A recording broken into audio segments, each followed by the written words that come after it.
Queridos irmãos, a paz do Senhor, bem-vindos ao canal Esperando o Salvador. Meu nome é Antoniel Alves e hoje vamos continuar na nossa playlist aqui sobre o Apocalipse, as 7 cartas. E a carta de hoje é a carta à igreja de Pérgamo, que se encontra no capítulo 2 de Apocalipse, a partir do versículo 12. Está escrito assim: E ao anjo da igreja de Pérgamo escreve: Estas coisas diz aquele que tem a espada de 2 fios, e eu conheço as tuas obras, e onde tu habitas, onde Satanás está assentado. E tu retens o meu nome, e não negaste a minha fé. Mesmo naqueles dias de Antípra, que foi morto, minha fiel testemunha que foi morto, onde Satanás habita. Mas eu tenho umas poucas coisas contra ti, porque tens aí os que sustentam a doutrina de Balaão e que ensinavam Balaque a lançar uma pedra de tropeço diante dos filhos de Israel, para começar para comerem coisas sacrificadas aos ídolos e para cometerem fornicação. Assim também tens os que sustentam a doutrina dos nicolaítas, o qual eu odeio. Arrepende-te, senão eu virei a ti rapidamente e lutarei contra eles e com a espada da minha boca. Aquele que tem ouvido, ouça o que o Espírito diz às igrejas. Ao que vencer, eu darei de comer do maná escondido, e lhe darei uma pedra branca, e inscrito na pedra um novo nome, que nenhum homem conhece senão aquele que o recebe. Esta carta é endereçada à igreja de Pérgamo, né? Pérgamo era uma cidade antiga que ela era conhecida por a sua biblioteca, né? Ela era conhecida por fabricar os pergaminhos, né? Por usar, na verdade, a pele dos animais e assim transformá-la em pergaminhos, né? Em livros. Era como fosse hoje usada, feito o papel, né? Feito da celulose, né? É como fosse uma fonte assim, mas só que na época não tinha tido ainda essa descoberta. Nessa época era o couro de animais, né? Que era transformado nos pergaminhos para escrita, né? Para escrever os livros era tudo em pergaminho, né? Era rolos de pergaminho. Então essa cidade ela era famosa por isso que ela leva esse nome, Pérgamo, né? Ela tem esse nome, né? Desse sinônimo dos pergaminhos. Já dá logo a ideia de pergaminho. Por conta da sua biblioteca volumosa e a sua produção de pergaminhos, né? A sua arte principal, a sua, os moradores daquela cidade, né? Tinha a sua principal atividade, né? Era fabricar os pergaminhos. E a igreja de Pérgamo, meus queridos, ela tem Deus tem algo como tem nas outras igrejas, a elogiar, e tem algo também contra ela. Uma das coisas que é elogiada aqui é o anjo da igreja, que ele se manteve fiel no meio de uma cidade idólatra, no meio de uma cidade imunda, que embora essa cidade ela tivesse fosse uma grande fabricante de livros, né? Uma das maiores bibliotecas, onde tinha uma das maiores produções da época de pergaminhos, mas em termos de conhecimento de Deus era pouco, né? E o líder dessa igreja aqui estava sendo elogiado por Deus na carta endereçada à igreja local, né?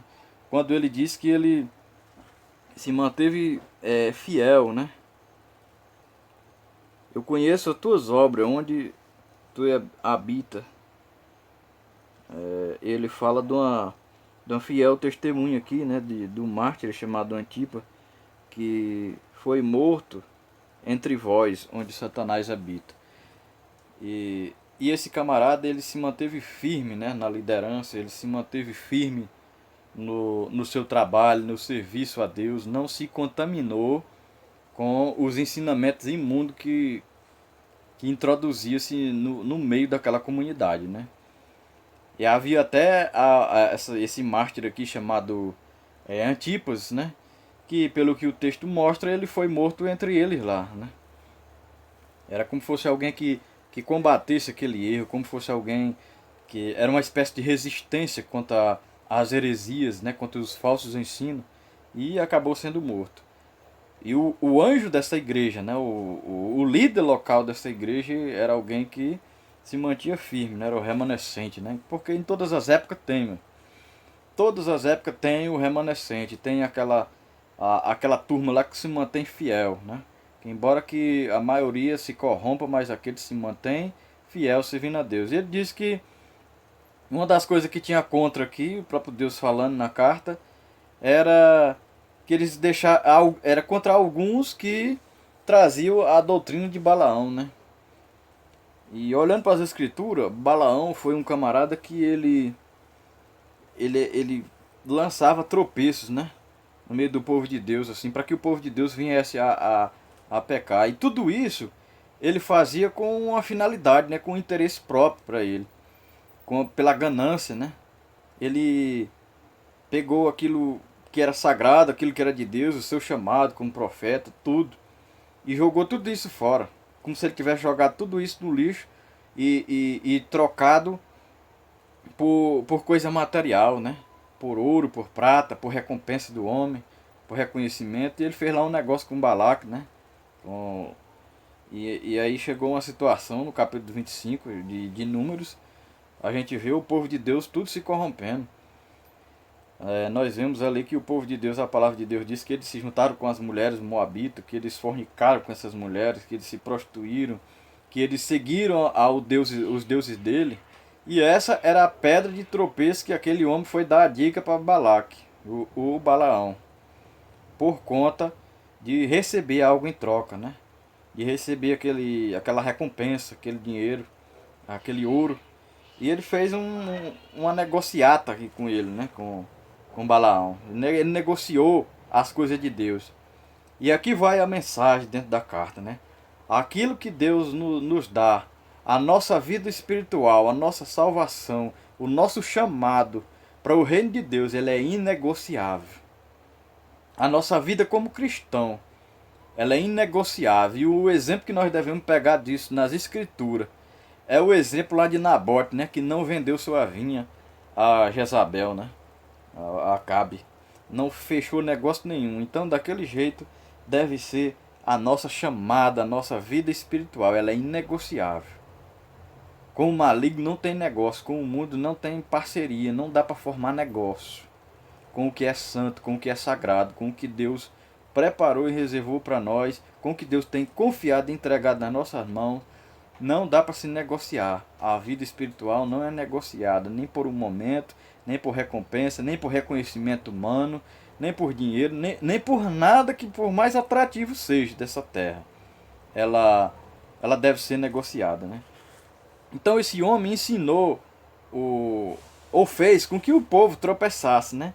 E aqui na igreja de Pérgamo tinha uma turma que adotava essa doutrina dele, né? Essa doutrina de fazer as pessoas tropeçarem, ensinando heresia, ensinando coisa, distorcendo com certeza as escrituras, mas que eu acredito que com a finalidade de se beneficiar, assim como Balaão fez, né? Que a finalidade dele ele não estava pensando, ele estava pensando nele. Ele estava pensando em que o rei Balaque ia dar a ele a negociação que eles fizeram lá, o trato que eles fizeram. E ele conseguiu, e o povo conseguiu a se corromper, não porque teve a primeira tentativa dele, foi fracassada, né? Foi totalmente frustrada, porque ele ia amaldiçoar e não saía maldição, saía bênçãos de sua boca, nada acontecia. Depois ele foi ensinar a lançar os tropeços, né? Que as pessoas, os filhos de Israel começaram a se prostituir, começaram a seguir outros deuses, foram se desviando e aí então veio a ira de Deus sobre eles, né?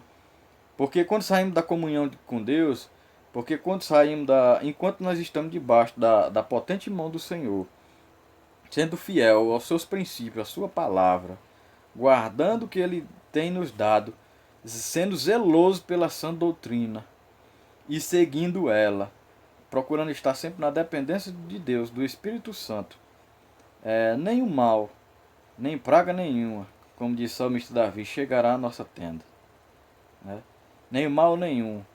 Não há mal, não há nada que seja feito contra, nada que seja planejado contra a nossa vida que dê certo. Mas quando foi que isso deu, foi atingido o povo de Israel? O povo de Deus foi atingido quando se afastou de Deus, quando resolveu a viver uma vida pecaminosa e imunda. Então, a partir desse momento, eles deram legalidade, né, para que Satanás agisse em suas vidas.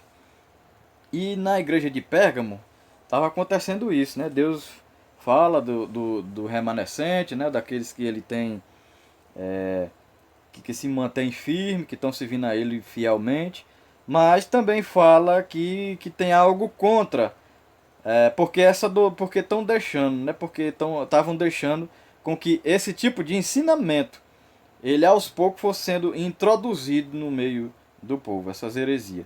E a heresia, irmãos, esses falsos ensinos, quando eles se introduzem no meio do povo de Deus, é como um cupim na madeira, sabe? Vai aos pouquinhos, quando pensa que não, por dentro já tem corroído tudo, não tem mais nada. Tá frágil, presta a desmoronar. Né? Não é uma coisa assim que entra de uma vez. Vai entrando de uma forma sutil, sorrateira, parecendo com o verdadeiro sem si. Então esse tipo de ensino estava começando já tinha entrado e Deus estava reprovando isso. E até as obras também, outro ensino chamado a doutrina também dos nicolaítas, né? Que parece que não se diferenciava muito da doutrina de Balaão, né? Tinha poucas coisas que era diferente, mas que as duas, na verdade, os dois ensinamentos fazia com que as pessoas viessem a se desviar do caminho da verdade, né? A levar uma vida de pecado, né? Usando a palavra de uma forma distorcida, lançando tropeços, né? Então quem seguia esses tropeços, aí pronto, não tinha mais a bênção de Deus, né? Como as pessoas que seguiram lá aceitaram lá a doutrina de Balaão, o ensinamento, né? Que Balaão foi que deu a ideia lá de como fazer. Mas os que praticaram atraíram para si a ira de Deus, a maldição em suas vidas. E aí ele diz aqui, ó, encerrando a carta, e é o que vencer. Ele diz que, sim, o próprio Deus diz que arrepende-se, não virei e lutarei contra ti. Né? A resistência agora seria do próprio Deus. Aquele que tem ouvido, ouça o que o Espírito diz às igrejas. Ao que vencer, darei de comer do maná que está escondido. E lhe darei uma pedra branca e escrita na pedra um novo nome, que nenhum homem conhece, senão aquele que o recebe. Deus está prometendo, agora vem a promessa. Se aqueles que se arrependessem e voltassem a ter o zelo, a praticar a palavra, a não viver uma vida pecaminosa, não se deixar levar pelo o ensinamento herético, né? O ensinamento falso. Aqueles que se arrependessem a tempo. Ele dizia, eu vou reconhecer como filho, né? Receberá, será uma pedra branca, e lhe darei uma pedra branca, e escrito na pedra um novo nome. Dizem que essa prática, ela era antiga, né? Que os pais faziam isso quando era como se fosse um reconhecimento de um pai, tipo um registro um registro que tem hoje, uma certidão de nascimento, né? Da criança nasce. E então os pais na época antiga fazia isso, entregavam o nome numa pedrinha, reconhecendo que aquela pessoa era filho dele, reconhecendo como filho. E assim Deus fez uma promessa à igreja de Pérgamo, se ele se arrependesse, e aos que não se misturaram, né, que continuaram assim, Deus estava elogiando que eles continuassem, porque eles iam ser reconhecidos como filho, iam comer do maná que estava escondido. E os que continuassem, o que ia acontecer? Diz que o próprio Deus iria se levantar e ia lutar contra eles. Né? Ia lutar contra eles. Então aqui, meus queridos, está mais um vídeo da nossa playlist do Apocalipse. Essa carta, a carta endereçada à igreja de Pérgamo, né? E trouxe grandes ensinamentos para nossas vidas, né? Que venhamos se manter fiéis, firmes ao Senhor, porque a recompensa de Deus vale a pena, vale mais do que o prêmio dos homens, do que a glória deste mundo. A glória que Deus tem preparado para nós é maior do que a glória deste mundo, que o mundo tem a oferecer, né? Que o mundo tem a entregar às pessoas, para que as pessoas venham sentir essa sensação de grandeza. Mas o que Deus tem para aqueles que o servem, para aqueles que são fiéis e que se mantêm puro e irrepreensível na sua presença, lhe servindo com alegria, com fidelidade. Não tem nada a perder, só tem a ganhar. Que Deus abençoe, curta e compartilhe nas suas redes sociais, se inscreva no canal, ative o sininho das notificações para ajudar o nosso canal a crescer, a chegar a muitos corações essa mensagem. Em nome de Jesus, que Deus vos abençoe.